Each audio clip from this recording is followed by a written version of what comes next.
To make his wife jealous, the husband deliberately put his arm around the new female manager beside him. But what he never expected was that the wife, who had always loved him deeply, did not get angry this time. Instead, she stood calmly by the side, watching quietly. It turned out that just moments earlier, the wife had accidentally discovered a love letter her husband had kept hidden for years. Only then did she finally understand that the man who always appeared aloof and superior had actually loved her all along. Since their college days, it had always been the woman who pursued him. His cold attitude made her believe he never loved her, but in reality, he had been silently watching over her from the shadows. For 3 years she chased after him, and he still refused to become her boyfriend, not because he didn't care, but because he enjoyed being pursued. Later, he often found excuses to ask for a divorce. "You're too idle, let's divorce. You said goodnight too late, let's divorce." They became regular visitors at the Civil Affairs Bureau. This time, they were filing for divorce for the 9th time.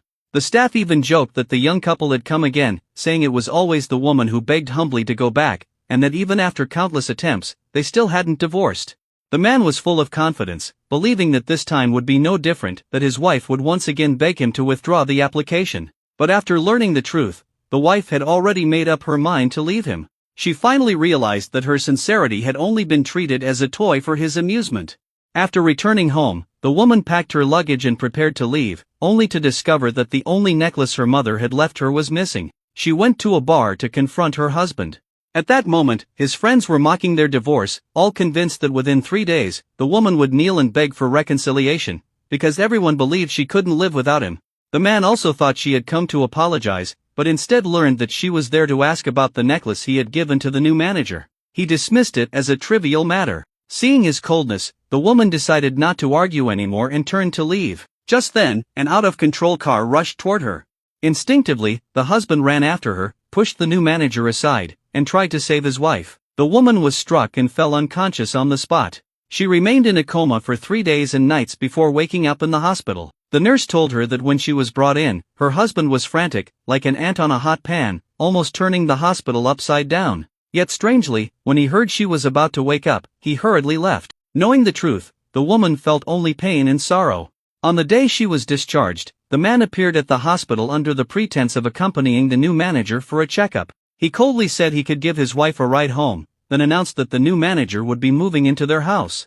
The woman calmly replied that it was fine. The man was puzzled. Why was she suddenly so obedient? That night, the man held a grand birthday party for the new manager. Everyone believed she was his true love, and that the wife was just someone who kept shamelessly returning.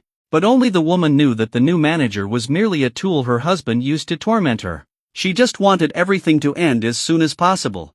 However, the new manager refused to let her go, mocking her viciously. "You chased him for 4 years and stayed married for 3, yet he never even looked at you properly. How pathetic. Even if I pushed you down the stairs, he wouldn't spare you a glance." As she spoke, the new manager shoved the woman into a pool. Unable to swim, the woman struggled desperately. Hearing the commotion, the husband rushed over, jumped into the water without hesitation, and saved her. He anxiously helped her recover, but once she regained consciousness, he coldly scolded her for causing trouble at a banquet. She said it was the new manager who pushed her, but the new manager denied it outright. When the woman insisted on calling the police, the husband immediately cut her off, saying she was emotionally unstable and needed to reflect on her actions. He ordered her locked in a room until she came to her senses. 2 days later, he asked again whether she wanted to pursue the matter.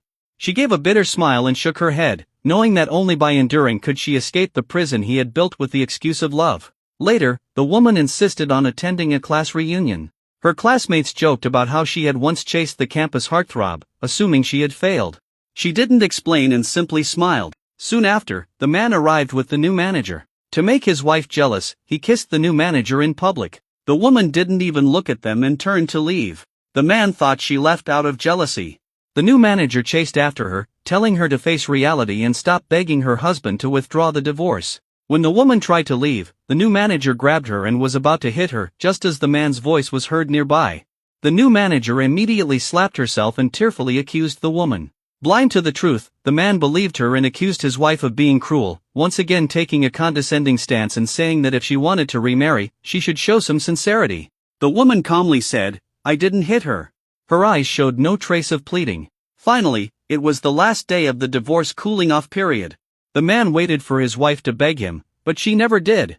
Instead, he arrogantly offered to accompany her to withdraw the application, even threatening that if she made another mistake, he would still divorce her.